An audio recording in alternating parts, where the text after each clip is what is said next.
Business start చేస్తారు, organic start చేయాలా లేక లీడ్ యాడ్స్ రన్ చేయాలా, ఇదే కన్ఫ్యూజన్లో చాలామంది ఉంటారు. సింపుల్గా అర్థం చేసుకోండి, ఆర్గానిక్ ట్రాఫిక్ అంటే కంటెంట్తో వస్తుంది, అంటే రీల్స్, పోస్ట్లు, ఎస్ఈఓ ఇవన్నీ చేయాల్సి వస్తుంది. స్లోగా బిల్డ్ అవుతుంది కానీ ట్రస్ట్ క్రియేట్ అవుతుందని గుర్తుపెట్టుకోండి. అది ఇన్ఆర్గానిక్ అంటే యాడ్స్, మనీ స్పెండ్ చేస్తాము, చాలా ఫాస్ట్గా ఉంటుంది, ట్రాఫిక్ ఫాస్ట్గా వస్తుంది. ఫేస్బుక్, ఇన్స్టాగ్రామ్ యాడ్స్ లేకపోతే గూగుల్ యాడ్స్ ఇవన్నీ కూడా ఇప్పుడు ఫాస్ట్గా రిజల్ట్స్ ఇస్తుంది, ఇమీడియట్గా లీడ్స్ వచ్చేస్తాయి అక్కడ. కానీ కొత్త బిజినెసెస్కి ఏది బెటర్ అంటే స్టార్టింగ్లో ఎప్పుడు కానీ ఆర్గానిక్కే స్టార్ట్ చేయాలి బెటర్, టైం ఉంటే కనుక. ఎందుకంటే మార్కెట్ అర్థమవుతుంది మీకు, కంటెంట్ని కూడా టెస్ట్ చేయొచ్చు, ప్లస్ ట్రస్ట్ కూడా బిల్డ్ అవుతుంది మెల్లమెల్లగా. ఓకే, తర్వాత వన్స్ క్లారిటీ వచ్చిన తర్వాత యాడ్ స్టార్ట్ చేయండి. ఎందుకంటే ఈ పార్టీకి మీకు ఆల్రెడీ వర్క్ అవుతున్న కంటెంట్ ఎంతో తెలుస్తుంది, టార్గెటింగ్ క్లియర్గా ఉంటుంది, faster scaling will be possible అనమాట. సో ఆర్గానిక్ అంటే లెర్నింగ్ ప్లస్ ట్రస్ట్, యాడ్స్ అంటే స్పీడ్.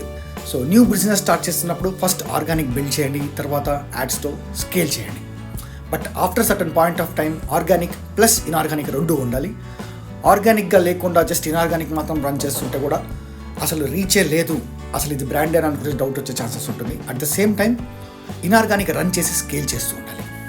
ఓకే, ఆర్గానిక్ ఉన్నప్పటికీ కూడా after certain point of time. Reel నచ్చితే లైక్ చేయండి, సేవ్ చేయండి, ఫాలో చేయండి.